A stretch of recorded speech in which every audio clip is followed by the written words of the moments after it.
Ej, du har vel ikke noget imod et endnu bedre liv? Tilmeld dig kunstterapigruppen. Det kan også være, at du går og døjer med indre uro, eller du synes, der simpelthen er for store følelsesmæssige udsving, eller måske er du træt af, at uventede ting ligesom ødelægger resten af dagen. Når du udvikler dine personlige ressourcer, så vil du også få at se hele dit spektrum, hvor meget du i virkeligheden indeholder.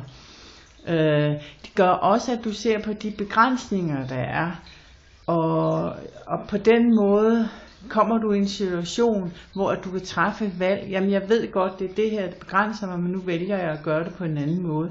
Og det at gøre det på en anden måde, det vil du få mulighed for at arbejde med i kunstterapigruppen. Det kan være ved at udtrykke for eksempel livsglæden.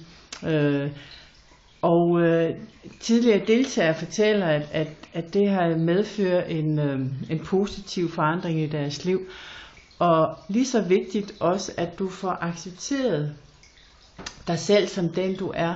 Og på den måde kan du lettere se alle de muligheder, som du allerede er i besiddelse af, alle de ressourcer du allerede har. Jeg håber at se dig i kunstterapigruppen. Jeg glæder mig i hvert fald til at samarbejde med dig. Hej.